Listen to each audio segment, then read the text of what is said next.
episode 241. Welcome to Data Skeptic, a podcast about data science and fake news from an algorithmic perspective.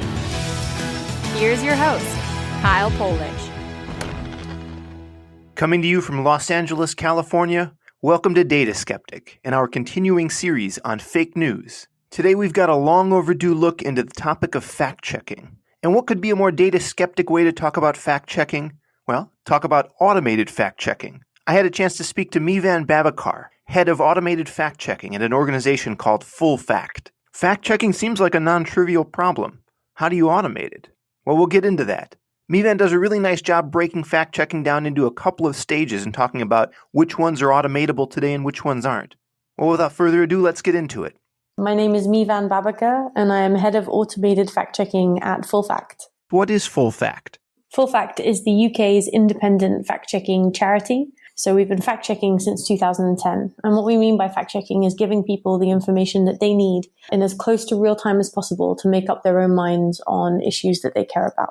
Gotcha. So let's maybe start from the user's perspective. What is it like to get real-time fact-checking? How do I consume that information? At the moment, our fact-checking isn't that real time unless you are in an election and we are doing live fact-checking of a presidential speech or a prime ministerial speech, or maybe you might have candidates up on a stage and a whole team will be in the office of a news studio.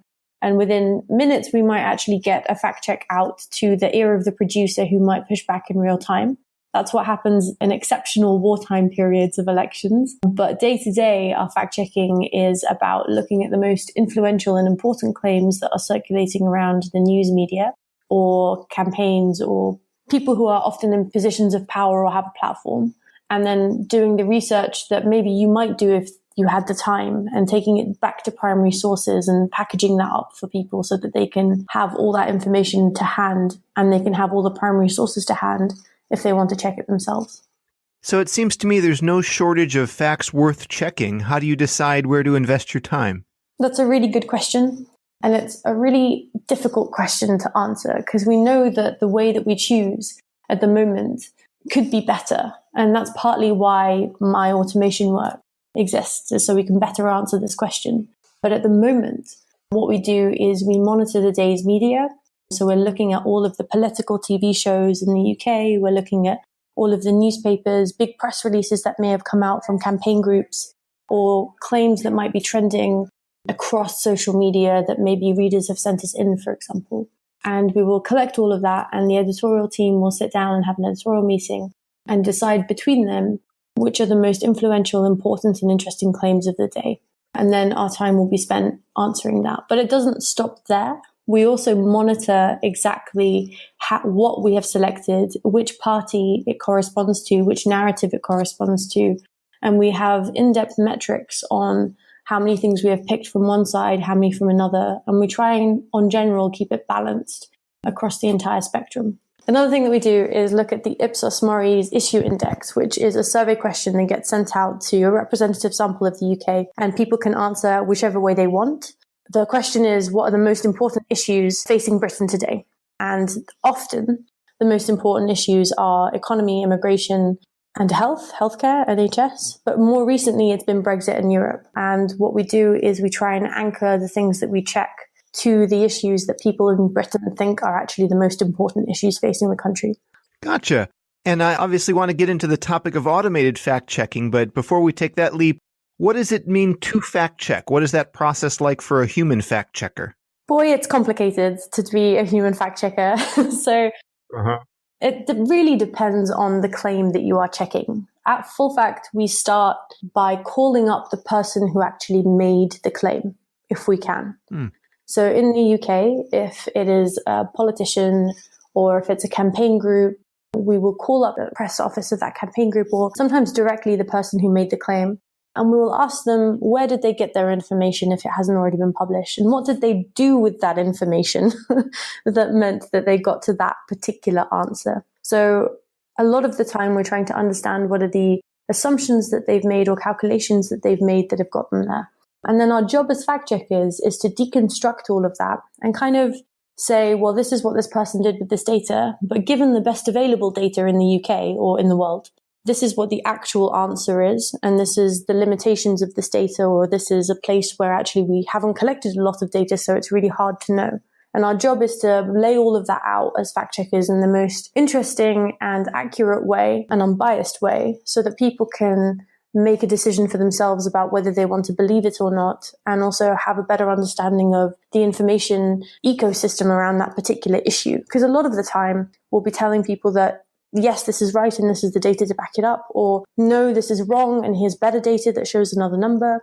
Or we'll be saying, actually, we don't know because there really isn't data on this topic, or the data that we do have is collected in such a way that means you can't compare over time or across these different kinds of data sets. And we feel it's important for fact checking to also elucidate those limitations. Yeah, makes sense. So I imagine it's much easier to generate claims than to fact check them. So it's natural that we'd want to put some automation in place. But what does that actually mean? How do we take that complicated process and mechanize it?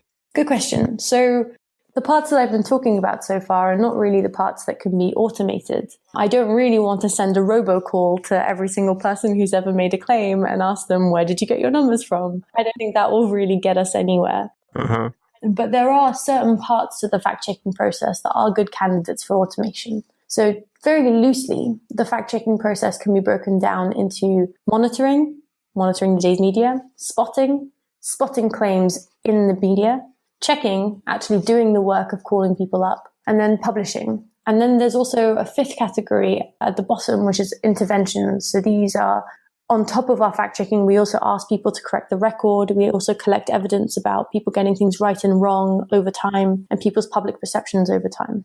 So the things within that 5-numbered list, monitoring, spotting, checking, publishing, and our interventions work, the two that are the best for automation really, I feel right now, are spotting and monitoring. So it's much, much easier for a piece of software to be looking through all of the claims, all of the sentences that are made in public debate, and then extracting all of the claims instead of my poor media monitoring officer, Tom, for example. So that's a very concrete way in which automation can help fact checkers an awful lot. Another place where we feel that it could help is in spotting repeat instances of things that we have already fact checked. So we know that we're already sitting on a bank of several thousand fact checks that we've already done since 2010. Instead of using these things once, we could surface them in real time when they're repeated and try to spot trends in a much more holistic way. And to that end, we have built 2 products that help us do exactly that. Oh, can we get into those? Is that Live and Trends? Yeah, exactly. So Live is our live fact-checking tool. What it does is it does speech to text in real time of a presidential speech or a prime ministerial speech. It will generate a transcript for you. And then 3 things happen to that transcript in real time. First, it takes a sentence and says, do we have a fact check for this already? And if we do, it will surface that fact check. Or it will say, do we have good data that can answer this question or answer this statement in this sentence? And if we do, it will generate a graph in real time of the latest data. So for example, if someone says employment has fallen by 5%, it will take the latest numbers from the Office of National Statistics and generate a graph for you. So you can choose and just make a choice right then and there about whether to believe that or not.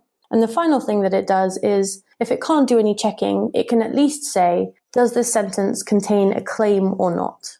And if it does contain a claim, then that sentence will be highlighted to show that this is something that is a good candidate for being checked. And that's as a result of some machine learning that we have worked on.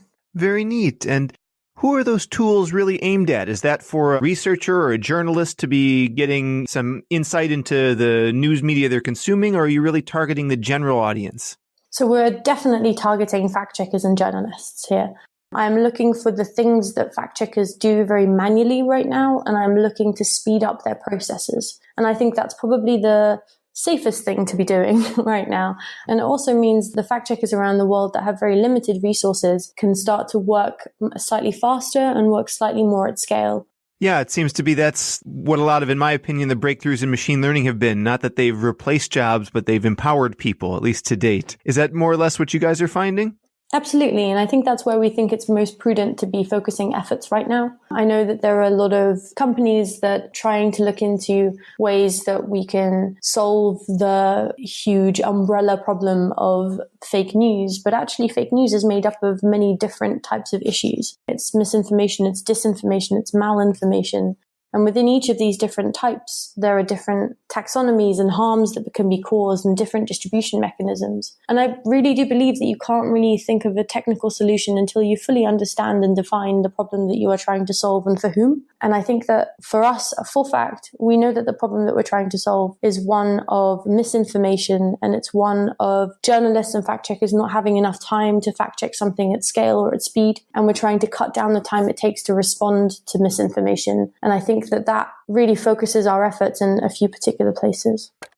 Thanks to Gartner for sponsoring this week's episode. Beyond being a research and advisory services organization known for our publication, Gartner also has a broad portfolio of events. That's Gartner analyst Michael Moran. We recently sat down to discuss the upcoming Gartner Data and Analytics Summit in Orlando, Florida, March 18th through 21st, 2019. For the 2019 summit season, we have 9 tracks and 150 plus sessions that span a variety of forms. So who should be attending the summit?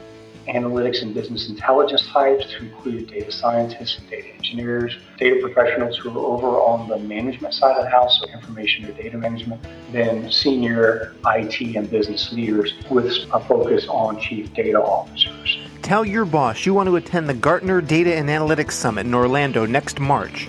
GartnerEvents.com/dataskeptic for more information. Could we talk a little bit more about how you employ machine learning in those efforts? Sure. So the way that we use machine learning at the moment is for our claim detection that I previously spoke about. So this is identifying whether it contains a claim or not. So what we did is defined what is a claim according to a 7-type taxonomy. Mm-hmm.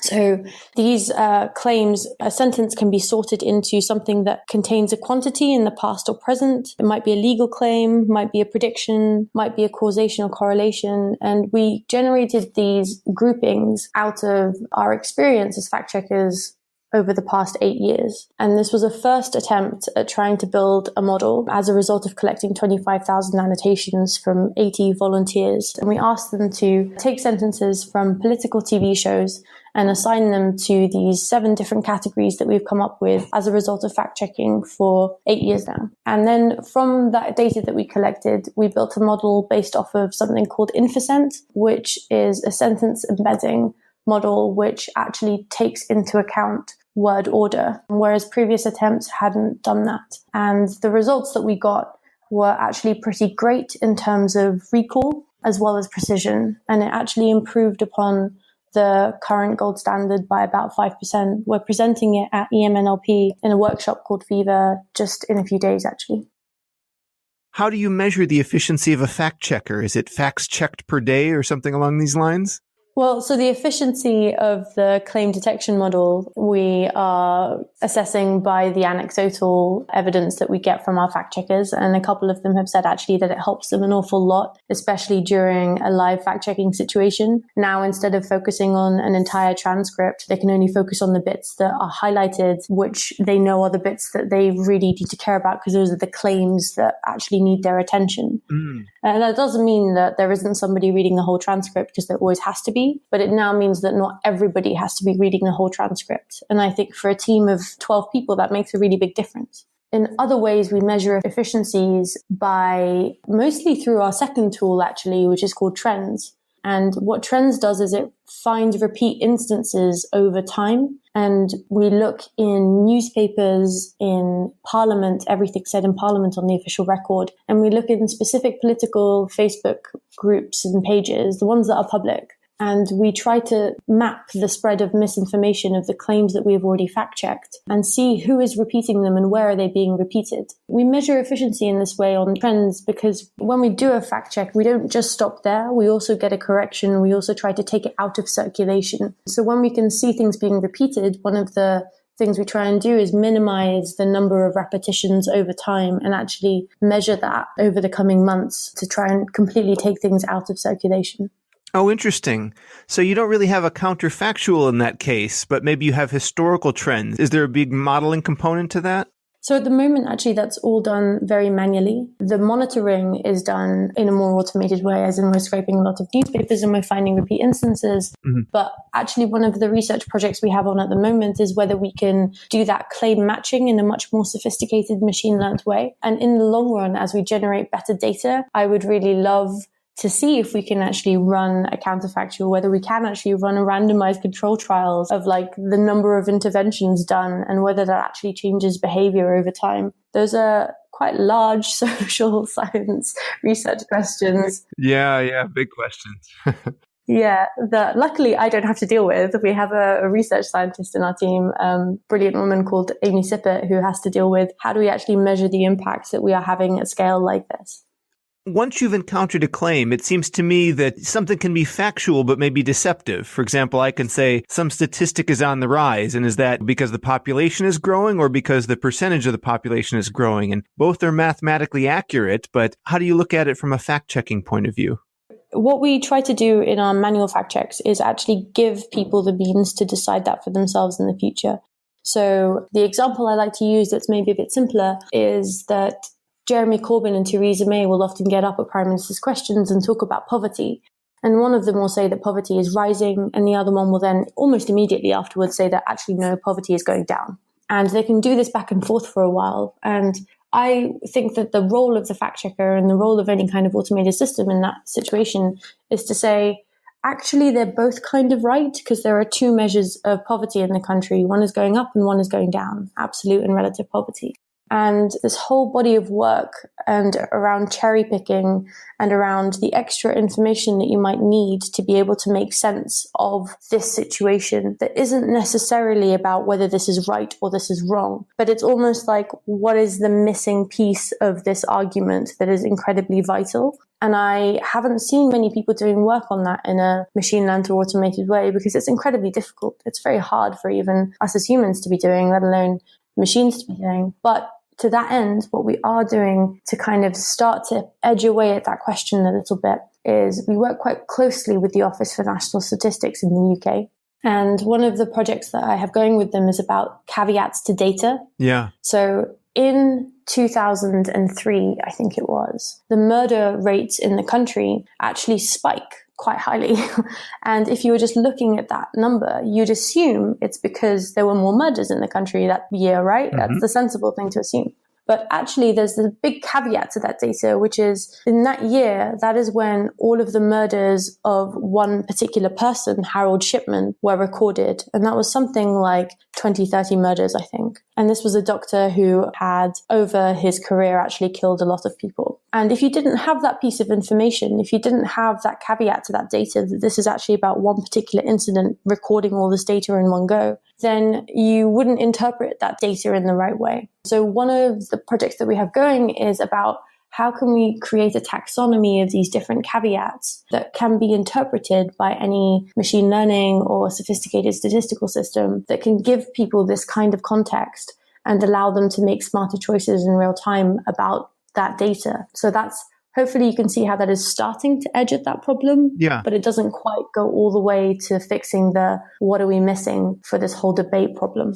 How did you arrive at that particular taxonomy? You know, maybe we could add a few more or put a few less in, but it does seem rather complete to me. I'm curious about, is that some sort of industry standard people have arrived at, or is that Fullfact's kind of original taxonomy?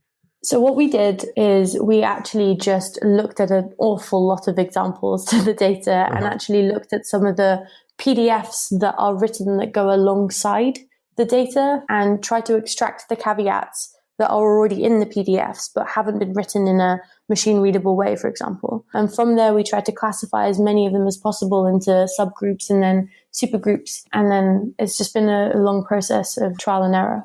Are any of those more challenging? I could imagine where maybe satire is a thorn in your side. It could perhaps be especially difficult to detect or something given its structure. Do you see any differences or more challenging flavors of fake news? Oh, you mean of fake news particularly? Oh, I guess I slipped that in. I really should. I mean, we can comment on fake news, but just more in terms of the labeling what type of fact it is. So the previous caveats that I was talking about were actually caveats to data from official statistics. But if you're talking specifically about misinformation, then, and there are lots of different types, as you say, there are some that are much harder to identify than others, absolutely. And it's actually very hard to identify intent and also harm of these things at scale.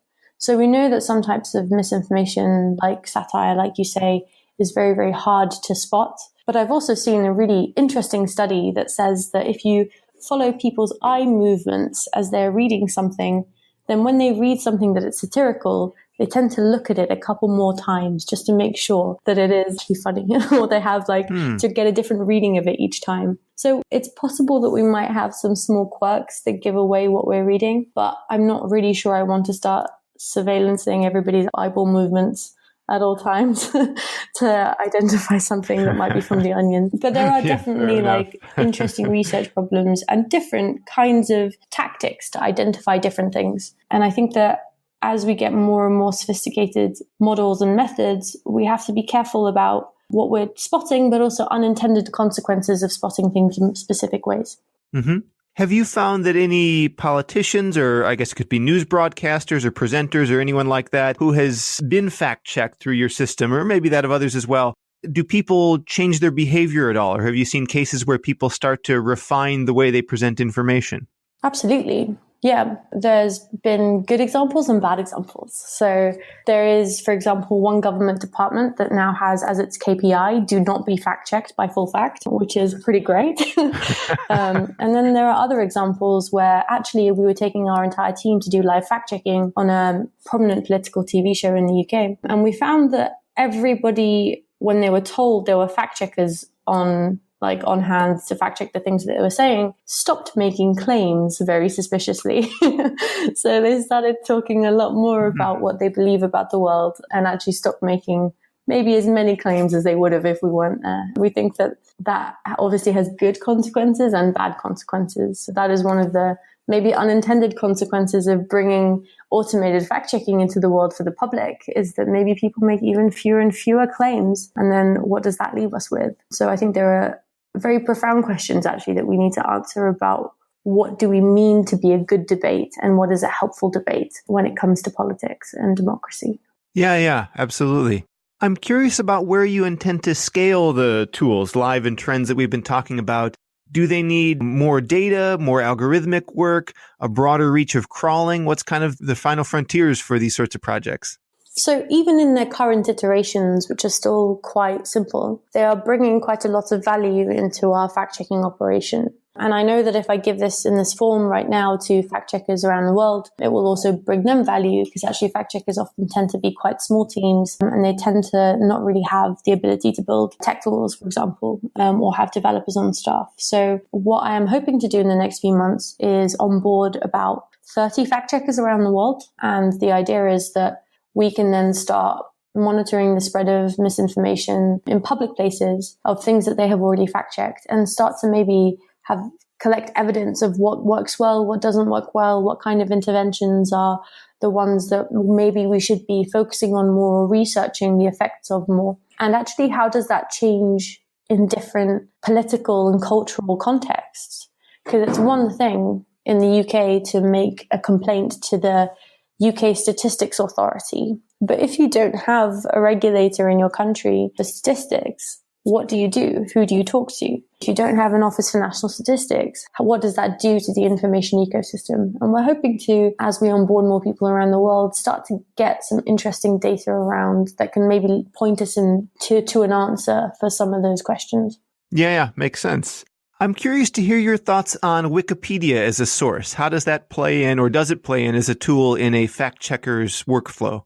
So the thing about Wikipedia has a lot of fantastic information on it, but when it comes to political or contentious topics, I don't think it fares so well. I'd also say that one of the limitations in terms of for fact checkers of Wikipedia is that actually it only accepts secondary sources and not primary sources. That is one of the tenets of Wikipedia. And actually a lot of the work that our fact checkers are doing, from calling people up, or from actually like taking a data set and playing with it and generating that calculation, and that wouldn't be acceptable in Wikipedia world, which is actually why Wikitribune came about, because it tried to answer some of these problems in a more newsy kind of way. Obviously, it's worth saying that Wikipedia and Wikitribune are completely different, but they do have Jimmy Wales in common. So in the last 100 years, seen a lot of revolutions in how people get information, from newspapers to TV and radio and the internet now. I'm aware, I'm not a historian, but I'm aware at certain points in the past, people have said, oh, TV is going to rot your brain, and that didn't seem to happen. But it does seem in certain ways to me that the internet is a bit unique in its volume and its velocity and the fact that anyone can get information out there. Do you see it the same way? And if so, or if not, how does the nature of the internet affect the process of doing fact checking? So I think it's worth saying that misinformation isn't new. Misinformation has been around for a very long time, and so has low trust in politicians. Like, these aren't new phenomenons. The new phenomenons, like you say, are about speed and scale, and also about maybe slightly fewer trusted institutions, or like just fewer institutions. And therefore, it's much harder to place trust in certain places because there are just so many other places that are throwing information at you at any one time. And we recently released a report called Tackling Misinformation in an Open Society. And in that, we say that the most important thing in all of this is to protect free speech. It's very easy to build systems that might limit the free speech of one group over another because we're trying to limit the effect of misinformation. But actually, that's a very profound thing to erode. And I think we should be very careful about stopping content spreading or stopping equality of platform all of a sudden because of the risk of misinformation. One of the things that we introduce in that report is this idea of different harms associated with different pieces of misinformation. There's plenty of things that are wrong that actually have absolutely no consequence in the world. I think of all of the times that somebody tweets something that is completely innocuous but completely wrong. Mm-hmm. So we don't necessarily want to stop people saying things that are wrong. It's an important part of everyday life, but there are certain harms that cause disengagement in democracy or interference in elections or actually cause risks to life, like public health misinformation or information that might cause radicalization, for example. And I think that when it comes to those categories of harms, it's really important that we try to act in the most sensible way. But I think for the most part, the most important thing that we could do is make sure that any solution doesn't overreach and get into free speech. Yeah, I think that's very well said. If listeners want to catch up and read that report, where can we direct them? Fullfact.org, and it will be right there. Live and Trans is being built internally and being shared with fact checkers around the world in the next few months. Maybe sometime next year, we might open it up to a broader pool of individuals who are interested. But at the moment, it's really only for fact checkers and then for journalists sometime next year. Gotcha. Yeah, well, maybe a good time for a journalist to get on the waiting list or something along those lines. Yeah, and if you do want to join the waiting list, it's at fullfact.org/automated. And to wind up, can you tell me a little bit about Full Fact? How does the organization run? So Full Fact is actually very careful about how it's run. So we actually have a cross-party board of trustees. So we have people from all sides of the political spectrum who run it. And then the staff at Full Fact, though, have a very different remit. We're not actually allowed to have opinions on public policy. And there are strict rules about what we can and can't do in terms of public debate. So, for example, I'm not going on any political marches anytime soon. And that kind of that neutrality runs all the way down into the organization, including our funding. There's no such thing as neutral funding. So we try and keep as diverse a range of funding as possible. So we're funded by individuals, by crowdfunders and trusts and philanthropic grants in the UK and internationally. So that's all the way from small funding to large funding. One of the rules that we try to maintain is that not more than 20% of our funding comes from one source in an annual year. And that's something that we really hope. That's actually been a really hard rule to grow with, but it's an important rule, I think, if you want to stay independent and neutral. Yeah, makes sense. And what about crowdsourced contributions? If a listener thought these were worthwhile efforts, what can they do? So we actually have a volunteering list that you can sign up to if you're interested. We'll inevitably be running some more crowdsourced annotation tasks. We're also going to hopefully introduce, for interested data scientists and developers, 3-month stints with our automated fact-checking team to get on board and help us build out parts of our system if you're interested. And the details for all of that can be found at fullfact.org/automated. Oh, very exciting. I hope some people check that out. Is there anything you think we didn't touch on we should go back and make sure to inject? I don't think so. I think you've been very patient with me. Thank you. Oh, not at all. It's been a pleasure. Let me think of a good sign-off question then. Let's see. I'll go back to your 5 points, I think. So very much like the list you gave us earlier, that monitoring and spotting of claims are things that are very automatable. Checking seems to be in the human domain for a while. Publishing and interventions. To close out, maybe, do you have any thoughts on where automation and machine learning could eventually play a role in those regards? Yeah, absolutely. And in fact, we've actually started work on the checking side of things as well. So we have built a system that can parse out a sentence into topic, trend, geography, and time. From there, we can direct it to the right data set if we have the data in an API. Oh, neat. And then we can actually generate a graph in real time of the right data with the right geography and time period. That is a very nascent project that we have going, but it's actually going really, really well. And we're quite impressed by how far it's got, even though it's quite simple right now. Even if we can only have let's say 5,000 claims checked very manually by the system in terms of very simple claims checked by the system, that's still 5,000 more fact checks than we could have ever done, right? Yeah. So even if it is the GDP has risen by 2% since last year, that's repeated a fair number of times in public debate and in parliament. And if we can do a check of those things, it's still value. So I'm really hopeful that a system like that could go a really long way to helping us. But in terms of more sophisticated checking, in terms of question answering, in terms of actually trying to assign importance and context in real time in a shifting political landscape, that's a really difficult thing. And I think it's a thing that humans aren't very good at. And I don't think machines are going to be able to help us with that anytime soon either. Yeah, one day perhaps. Time will tell. We'll see. Yeah. Well, Vivian, thank you very much for coming on and sharing your perspective and talking about your work at Full Fact. It was my pleasure. Thank you very much for having me. Thanks for listening to Data Skeptic, where the news may be fake, but the data doesn't lie. Show your support by getting a t-shirt at dataskeptic.com.